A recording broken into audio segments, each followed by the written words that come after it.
Welcome to Maroon Talk, a segment dedicated for anything and everything UP Fighting Maroons. I am Phil Moran, batch 2010 from UP Los Baños. Enzo Rigondola, Batch 2010, UP Diliman.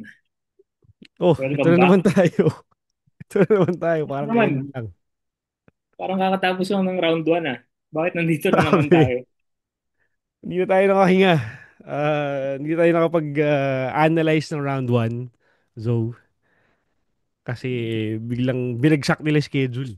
Bigla nilang, Oo eh. Parang kanina ko nga lang nalaman na may game pala tayo ngayon. talaga ba?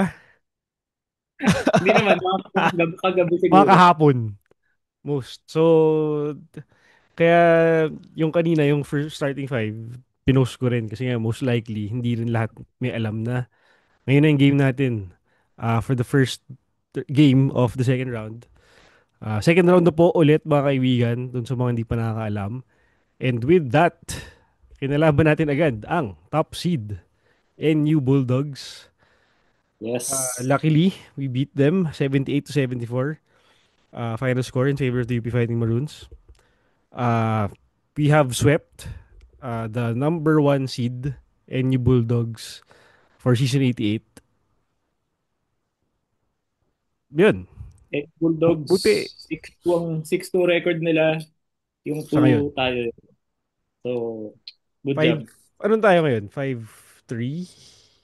5-3. 5-3 tayo ngayon. As of today, solo third. Kasi natalo naman kanina ang Ateneo ng FEU. So sila ngayon ay 4 and 4? 4 and 3. 4 and 5 and 3. 4. Ay, bobo. 5 Mali. sila. 4, Hindi, 4-3 tayo, di ba? So, 4-4 na sila. 4 sila. 5-3 tayo. Tama. Oo. Oo. Tapos Lasal wala pang game. Sa weekend pa sila. Kaya solo fourth sila kung di nagkakamali. NU is still number one. UST is still number two. It's gonna be shaky. 4-4 Ateneo. Ayan, 4-4 Ateneo.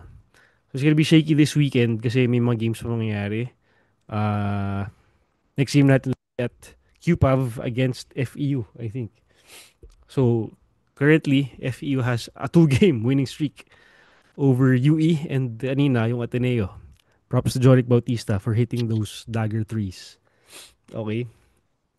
Pero enough about that. Let's talk about the UP game. We faced NU. Okay, again, we hindi natin in-expect na as early as the first game of the second round. NU agad yung isasabak sa atin, no? But, uh, yeah, yun nga, luckily we came up with a win.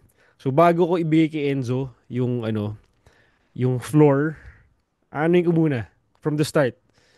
From the first quarter, the first half siguro, the first half or what? Doon tayo magsimula. Okay, ano pansin ko kasi nung first quarter, first beginning of the game. Okay, we were getting some shots in at 1.81 yung score eh. So we had baskets from I think Jerry, Ray Remogat and Gani. Basta early we had early we had good early offense. Relatively good. Tapos NU wasn't making their shots. It was either that totally on NU or we had good defense.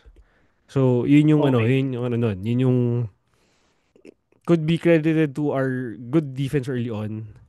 Then you're making shots early on as well. Ang problema, when you see the game, when you actually, buong first half to, not just speaking of the first quarter.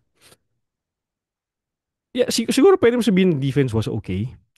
But again, in terms of execution, medyo iba na, medyo kita mong hindi pa yun eh. Kasi yung mga tira nila, mostly one-on-one, mostly bailout shots. Buti na lang nakashoot tayo. And NU was making their shots. Kasi to put it bluntly, at the end of the first quarter, it was 22-6 in favor of UP. I think isa lang yung field goal nung NU during that first period. So they were really struggling offensively.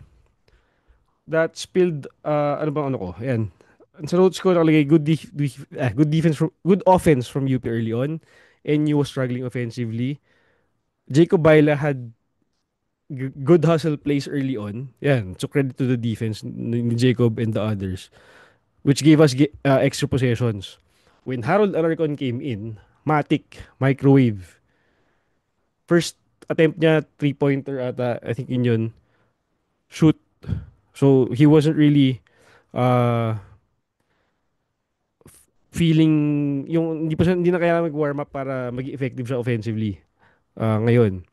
Tapos si Raylan Torres naman had two threes right away off the bat, no? So, but then again, that was buti lang we were making shots. However, the offense wasn't really smooth.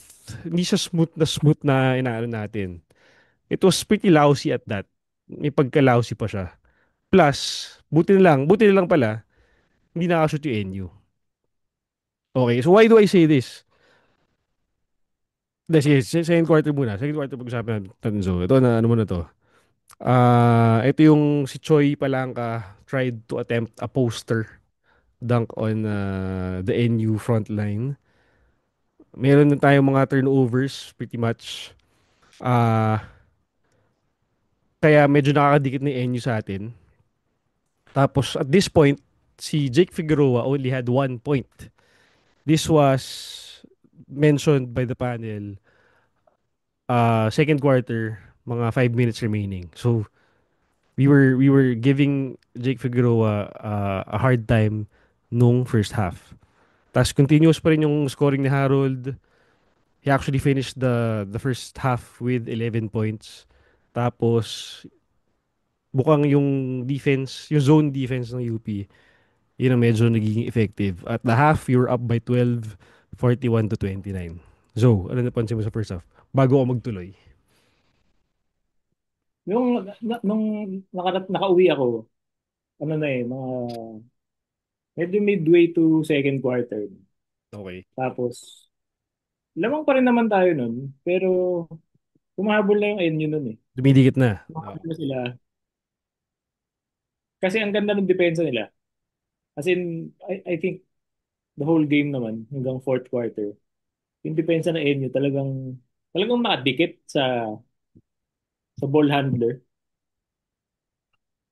So wala, parang hirap din talaga makapag-initiate ng offense kasi nga, yung defender ng NU, talagang nasa mukha ng kung sino magdadala ng bola. Second quarter to. Napansin mo? Second, third, basta nung gitnang yun, Ayan. Oh. nung lumalapit na yung NU sa UP, yun yung napansin ko. Kaya parang yung offense ng UP, late na mag-start. Kumbaga nag-scramble na sila bago nila ma-run talaga yung gusto nilang play na i-execute. Kasi nga yung defense ng NU sobrang parang glove talaga sa kanila. Kaya it made sense na yung quarter scoring, kung titignan natin, walang napanalo yung UP after ng first quarter. Mhm. Kasi yun, isa yun. Tapos yung zone defense din ng NU, medyo nahirapan din yung UP.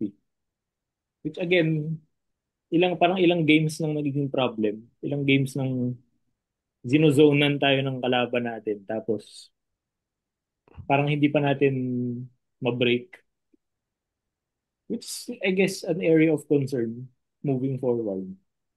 Pero yun, I guess, swerte tayo ngayon na ang laki nung first quarter natin, ng performance ng first quarter, na it was enough to give ourselves a cushion nung patapos na yung game. So hindi talaga nakahabol yung NU. Kung hahabol mo yung NU, parang may patay sunog agad Oo. from UP side. Yun ang pansin ko. Yun, sakto nabanggit na ni Enzo, no? So, kasi at least what I noticed, yung heading out of halftime, ibang NU na yung nakita natin. Oo. Sobrang gising na sila, sobrang aggressive na sila on both ends, especially sa defense, which was quite opposite of what we saw from them nung first half. Kaya sa first half, we had, yun nga, caution na lumamang. Kasi one way or another, sabi ko na, one way or another, lalabas ah, yung, kasi hindi siya pleasing eh. Yung lamang nung first half, alam mong, hindi siya sustainable eh. Kasi nga, hindi pa siya yung free flowing na quality execution na alam natin na kaya nilang gawin. So na-exploit 'yon nung hinigpitan ng NU yung depensa nila. So it showed na they got to force turnovers, they got to make baskets from turnovers. Buti na nga lang, yun nga, sabi ni Enzo, malaki yung cushion natin nung first quarter. So, kung ikaw naghahabol, tapos, okay, sabi mong dumikit ka, may tendency ka mag-relax ng konti, konting-konti, kasi, okay, nabalik mo na yung laro eh, kumbaga. So kumbaga on the mental side of NU, nakapagod yun. Buong game ka maghahabol, buong game ka conscious na kailangan nating ibaba tong lead na to, kailangan nating makascore, kailangan nating gumawa ng stops. So siguro with that abundant caution we had nung first quarter, we had leeway as well to make mistakes which shouldn't be. Uh, Kasi yun, third quarter, buti na lang Harold was there. Buti na lang Rayland was making shots. Buti na lang Ray Mogat was making damn Mm. long shots which gave us uh, opportunity to produce a lead again and uh, get some ano ba some momentum of the rally ng ginagawa ng NU. Yun Kaya yung nga, isang ano eh, parang kumbaga pag after mag-run ng NU, sumasagot tayo with another run. So, buti na lang. Oo. di ba, pag lumalapit sila within 3, 4, 5 points, biglang magra-run tayo, extend natin to another Five. 9, 10 Oh, ganun. 5-7. points, di ba? So, mga timely din yung mga offensive streaks ng UP kasi na ano eh, nasi-shift natin yung momentum back to our side nung time na lumalapit ang NU, which is good, di ba? Thank you sa mga stars natin, Harold, Rayland. Sila yung mga nag-ano sa atin ngayon. Of course, that steady, consistent scoring from Rayland. That logo 3 by Noire Mogat. That Kobe move by Harold with the shot clock winding down. Ang daming highlights eh, no? Ang daming... Yung mga assist ni Harold during the two-man game stretch nila ni Gani. Oo. Uh, Parang siya na lahat eh. Siya na lahat yung gumawa. Ito yung sinasabi ni Enzo Siyempre, minsan na ano, yun yan, si Harold minsan na nagiging point guard kapag crucial moments.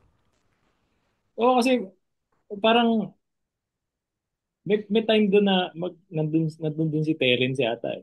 Mm, Kasabay niya on the floor si Terence. Pero parang siya yung nagpa-facilitate. So, yes. I guess ito na yung, siya na ba yung umuusbong na leader ng team in place of yung hinahanap ko na sino ba papalit kay JD Kagulangan. Parang siya na eh, kasi ilang games ito eh, na siya yung nagpa-facilitate. Siya yung parang point guard, kahit na hindi naman siya talaga point guard. Siya yung, kumbaga, pag kailangan ng team ng momentum, siya yung nagsisimula. Siya yung nagtatry gumawa ng opportunities para sa pag nahihirapan, di ba? Sa kanya nanggagaling eh. So, I guess siya na yung parang, yun nga, yung leader ng team na maaasahan pag kailangan. Talagang kitang-kita natin yung ano, evolution ni Harold ever since he was a rookie all the way up to his senior year now. And again, sana magtuloy-tuloy din to hanggang sa dulo ng season. Kasi I think sakto lang yung pacing niya in terms of peaking. He finished with 24 points, 4 assists, 3 rebounds, 1 steal, and he was 2 of 7 from downtown, 8 of 10 from the free throw line. 'Di ba? Talagang taking the lead by example. Um, yeah, essentially in the fourth quarter, it was a Harold Alarcon show. I'm sure yung mga nanood mo was it or talagang kitang-kita nila kung paano nag-take over siya nung fourth quarter. So again, shout out the Alarcon fam. Ito Rems, Yes. Hanamay, Kuya Chris. Thank you for watching. And Roma, of course, sana nanood ka rin. Uh, pero having said all that, I mean, nabanggit natin nung first half na medyo hirap pa rin. And what I see still consistent from our end is that yung interior defense natin is still some sort of reliability. Buti na lang we were up against, kasi, tinan mo, PJ Palasielo, he made 11 points, mostly siya, mostly from the paint. He was, uh, the third leading scorer from NU after Jake Figueroa with 18, Paul Francisco with 13. 'Di ba? I mean still PJ Palasielo. Buti lang si Omar dyan ang FSA ng kalaban. Kaya we weren't really troubled in terms of scoring from him. But again, if this wasn't uh yes, PJ Palasielo, you could say he's one of the best big men of the league. But if again we match up with a better big man from a different team and that dude actually takes over the game, mahirapan tayo. We have steady, at least we have steady stoppers from our guards. Jerry played good defense kanina. Jacob Baila. Kahit sila Terence Harold Rayland, we see them uh, playing good defense. For our front line, it's still a work in progress. Uh, we have to be more consistent, at least defensively. Kasi kita mo naman na there's one instance na kitang-kita na Palacielo one-on-one with Gani Stevens. He just really couldn't keep up. He gave baseline and I think Palacielo made an N1. So yung mga ganong klaseng instance defensively, you just gotta move your feet. They have to learn how to move their feet and not commit a foul. Kasi it's really a liability at this point. Kung mas secure natin yan, kung ma-improve yung front line natin defensively and get the rebound from the good shots that we give, the good defense that we give, feeling ko yun yung magiging mas ano yung magpapalabas ng consistency natin as a team heading down the crucial stretch of the season kasi we have to get momentum, we have to get dominance from our defense sa ngayon. Yung what to that sa defensive rebounding pa rin. Issue pa rin sa ngayon eh. Mhm. I mean, hindi tayo ano ba rebounding? 35, 33 Lamang or tayo, once 'di nalo ba? tayo sa rebounding battle. Pero parang hindi pa rin ako satisfied sa yun nga, sa performance ng bigs natin. Kasi tingnan mo, wala tayong double digit rebounder. Oo. Sino ang leading rebounder? Gani. Pantay-pantay lang. Gani, 6. Six. Sumunod sa kanya, Rayland with 5. Ray Remogat with 5. Mark Uh, Belmonte with Mark five. Belmonte with 3. 3 ba to? 2. Five. Ah, Belmonte, five. Si Noruka, three lang. Eh, parang, nakita nun. bakit? bakit nanggagaling kung saan-saan yung rebounding natin? Ba't hindi dun sa right right players? Alam mo yun? Dapat yung source ng rebounding natin yung tatlo eh, di ba? Francis, Sean. Gani, Alter, Oo. Mark Belmonte. Sige, Mark Belmonte. Pero bakit ba't hindi si Raylan? Ba't hindi si Remogat, di ba? Hindi pa rin eh. Eh yung rebounding mo ng NU malakas. I mean, hindi siya, parang hindi naman siya ka-level ng Lasal or ng UST, yung rebounding nila. Pero, ganun lang yung panalo natin sa rebounds. Dalawa lang. Talagang Guards pa yung marami, no? talagang sa guards pa napunta yung rebound. So, yun talaga yung parang, yun nga, tama. Kung ma-address yun, baka mas maging consistent tayo sa laro natin. I mean, Francis, you're what? 7 feet, for God's sake. You can't finish a game with 3 rebounds only. That's just unacceptable, bro. Uh, oh, di ba? Gani with what? So, three? Six? Siya ba yung six? Oh, siya yung six. But still, di ba? Six. We need more from Gani Stevens. Should be a double-double uh, night for him every time he comes out. Oh, yeah, again, so talking about rebounds, di ba? We got more rebounds than the other team, which then gave us a win. So, okay, sabihin mo two rebounds in difference. But then again, di ba?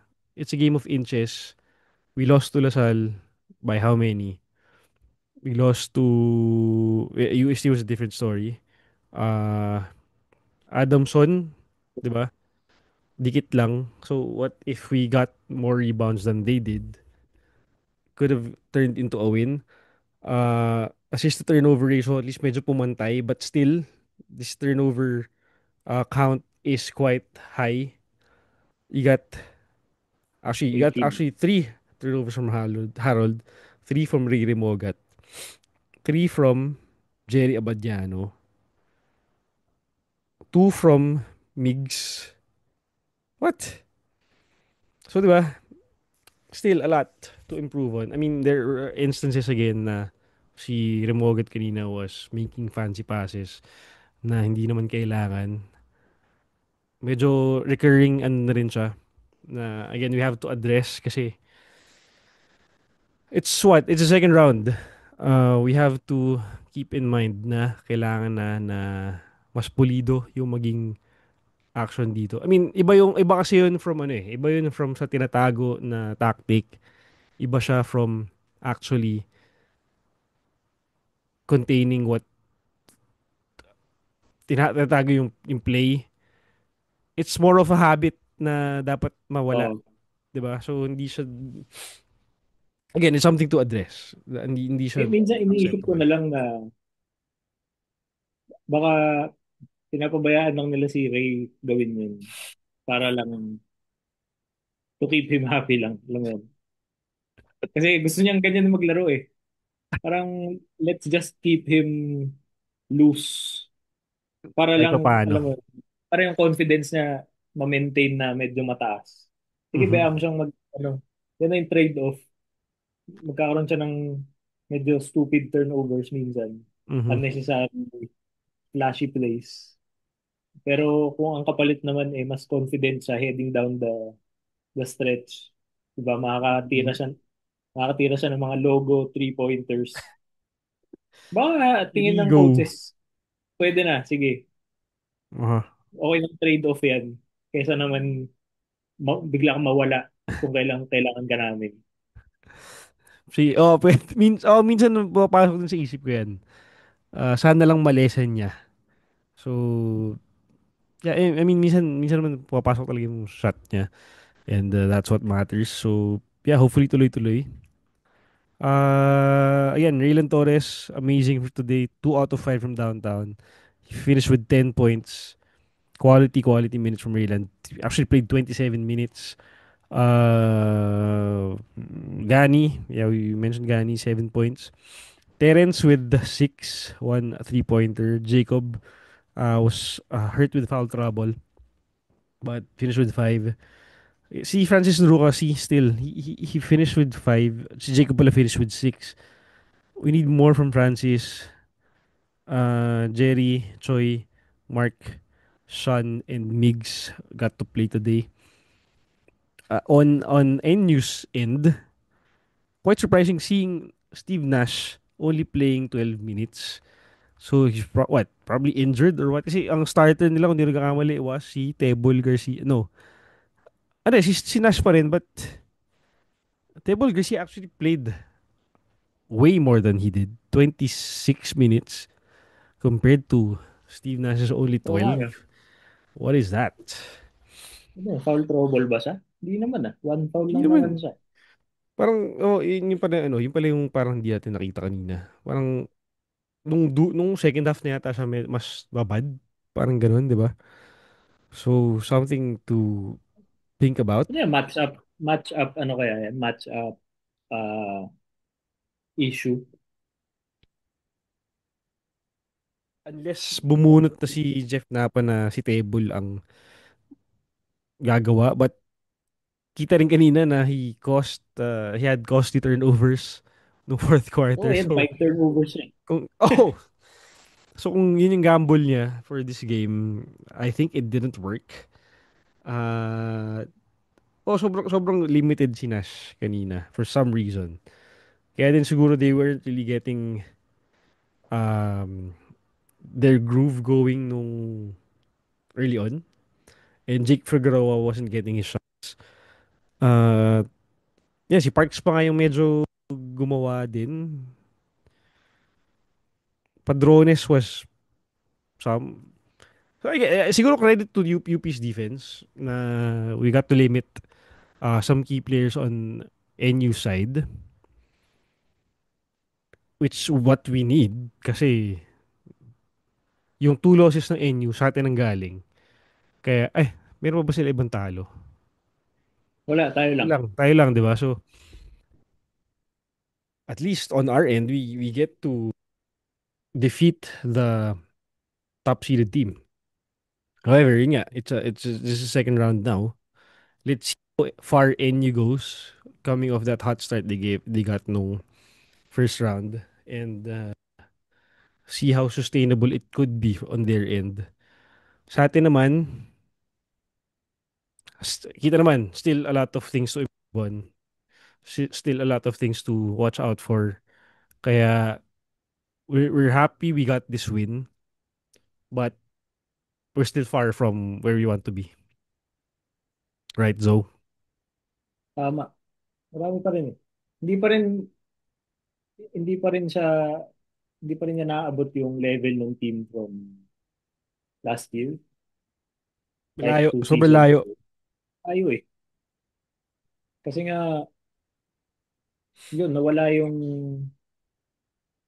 parang sobrang crucial talaga nung meron tayong steady big men presence nun in the form of Malik and UNB.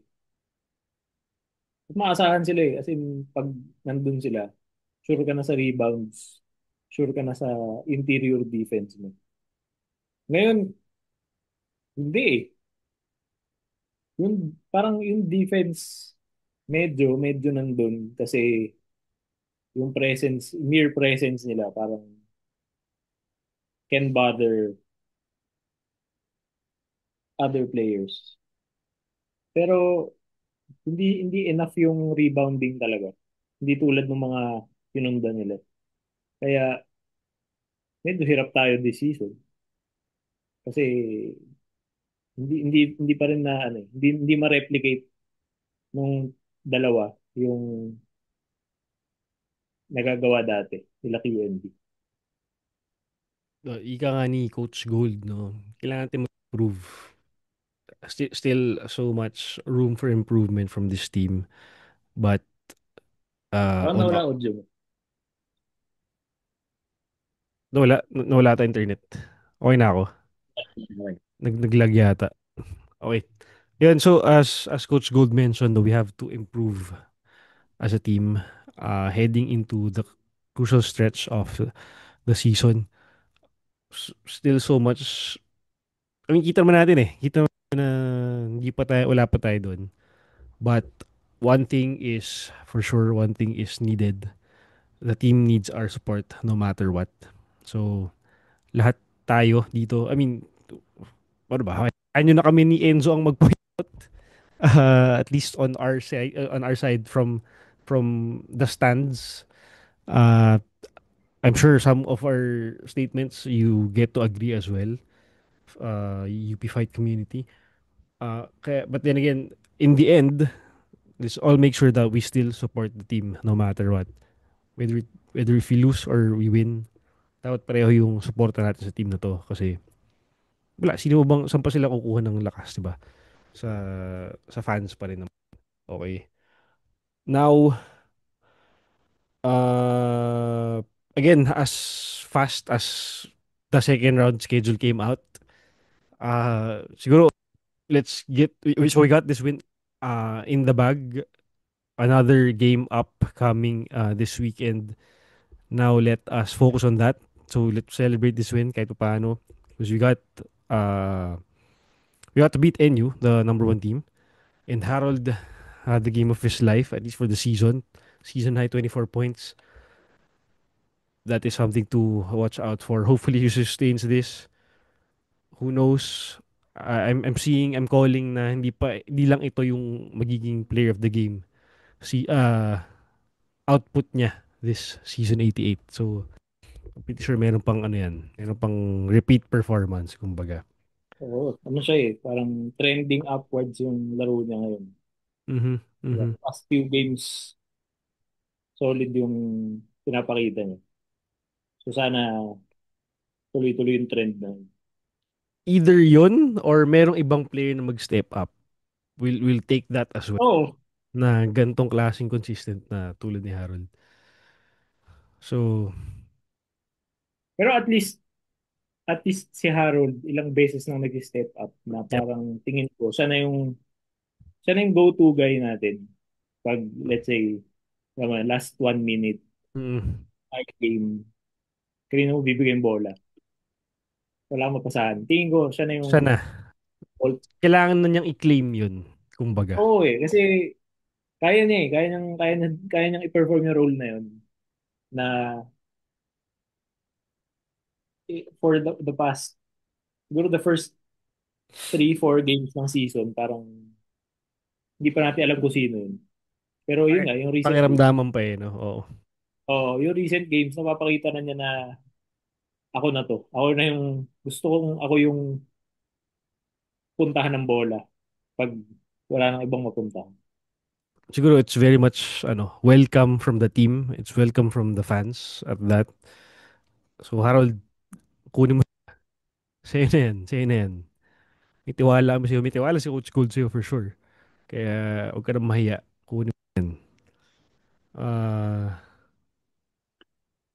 yun. A quick second round this will be.